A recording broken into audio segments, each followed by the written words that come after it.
राधे राधे प्रिय मित्रों।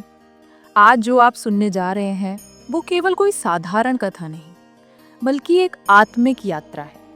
एक ऐसी दिव्य अनुभूति जो आपके मन, हृदय और आत्मा तीनों को झुरित कर देगी। ये प्रसंग जुड़ा है उस परम श्रद्धेय संत से जिनकी हर वाणी, हर दृष्टि, हर भाव और संकल्प केवल और केवल श्री कृष्ण की भक्ति में पूर्णतः विलीन है।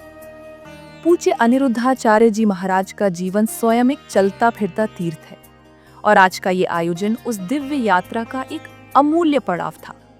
ये कोई साधारण सभा नहीं थी, ये तो जैसे स्वयं ब्रह्मांड की योजना का हिस्सा थी। एक ऐसा शुभ क्षण जहाँ केवल भजन नहीं गूंजे, बल्कि ईश्वर की उपस्थिति हर कोने में अनुभव की गई। हजारों श्रद्धालु एक साथ एक स्वर में राधे राधे का नाम जप रहे थे। वातावरण इतना पावन, इतना सघन हो गया था कि मानो हर सांस श्री हरि के नाम से सुवासित हो रही हो। लेकिन इस आयोजन को विशेष बनाता है वो दिव्य दृश्य जो इससे पहले कभी न देखा गया था। पहली बार पूज्य गुरुजी का संपूर्ण परिवार, उनकी पूज्य माताजी, धर्मपत्नी एवं दोनों पुत्र एक ही मंच पर एक साथ प्रभु की भक्ति में लीन दिखाई दिए। ये केवल एक दृश्य नहीं था, ये एक अनुभव था जिसे केवल आंखों से नहीं, हृदय से देखा और आत्मा से महसूस किया जा सकता था। आमतौर पर गुरुजन अपने पारिवारिक पक्ष को सार्वजनिक मंच से दूर रखते हैं, लेकिन जब बात प्रभु की भक्ति की संपूर्णता की हो तो वो भी संकोच त्याग कर समर्पण का उदाहरण प्रस्तुत कर देते हैं। ये प्रसंग हमें सिखाता है कि परिवार केवल सामाजिक संस्था नहीं, वो एक आध्यात्मिक इकाई भी है जो एक साथ मिलकर ईश्वर को और अधिक निकट ला सकती है। जब पूज्य गुरुजी ने भजन आरंभ किया तो वो केवल संगीत नहीं था, वो आत्मा का जागरण था। उनके शब्दों में कोई दिखावा नहीं था, केवल समर्पण की सच्चाई थी। उनकी वाणी में कोई बनावटी मिठास नहीं, केवल श्रद्धा की सुगंध थी। और जब उनके साथ उनका परिवार भी प्रभु में तल्लीन था, तब वो भक्ति का संगम और भी विराट और प्रभावशाली बन गया। ये भजन उस विशेष अवसर पर गाया गया था जब एक नवनिर्मित भव्य मंदिर का उद्घाटन किया गया। एक ऐसा मंदिर जिसे स्वयं गुरुजी ने स्थापित किया। जैसे ही उनके चरण उस पावन भूमि पर पड़े, वहां की ऊर्जा जैसे सहस्त्र गुना बढ़ गई।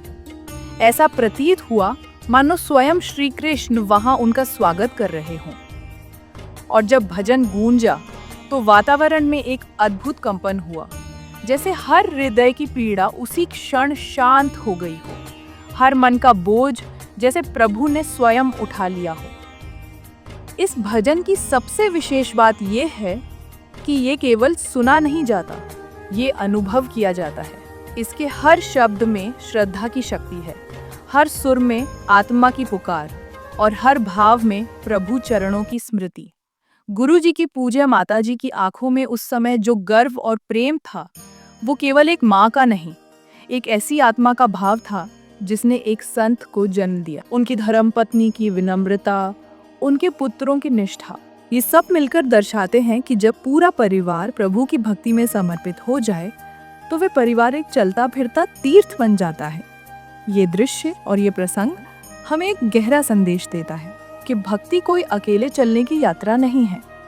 अक्सर हम सोचते हैं कि ईश्वर की ओर जाने का रास्ता अकेला होता है, लेकिन गुरुजी और उनके परिवार की ये दिव्य भक्ति ये सिद्ध करती है कि जब हम साथ मिलकर एक स्वर में एक संकल्प के साथ प्रभु का नाम जपते हैं तो वह मार्ग और भी सहज और भी शुभ बन जाता है।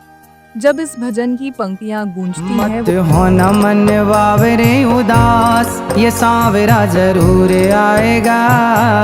तो ये केवल एक पंक्ति नहीं रहती, ये एक जीवन मंत्र बन जाती है। ये हमें याद दिलाती है कि अगर हमारा मन अडिग हो, प्रेम सच्चा हो और समर्पण निष्कलंक हो तो सांवरे अवश्य आते हैं। और जब वो आते हैं तो केवल हमारा भाग्य नहीं, हमारी आत्मा का आकार बदल जाता है। इसलिए आज आपसे केवल यही निवेदन है कि इस भजन को एक गीत की तरह न सुनें, इसे एक दिव्य अनुभूति की तरह अपने भीतर बसाएं। जब भी ये सुर आपके कानों तक पहुंचे, आंखें बंद करें और उस दृश्य को स्मरण करें। गुरुजी और उनका परिवार एक साथ प्रभु की भक्ति में लीन। उस क्षण आप जान जाएंगे कि आप अकेले नहीं हैं। आपके साथ वह परिवार है, वह गुरु है और सबसे महत्वपूर्ण वह सावरा है जो हर आंसू, हर भाव, हर विश्वास के पीछे छिपा बैठा है। तो आइए इस भजन को अपने जीवन का अंग बनाएं। इसे रिकॉर्डिंग तक सीमित न रखें, इसे अपने हृदय में जीवित रखें, क्योंकि ये भजन केवल गाया नहीं गया, इसे जिया गया है। और जो भक्ति जिया जाता है वह अमर हो जाती है। राधे राधे।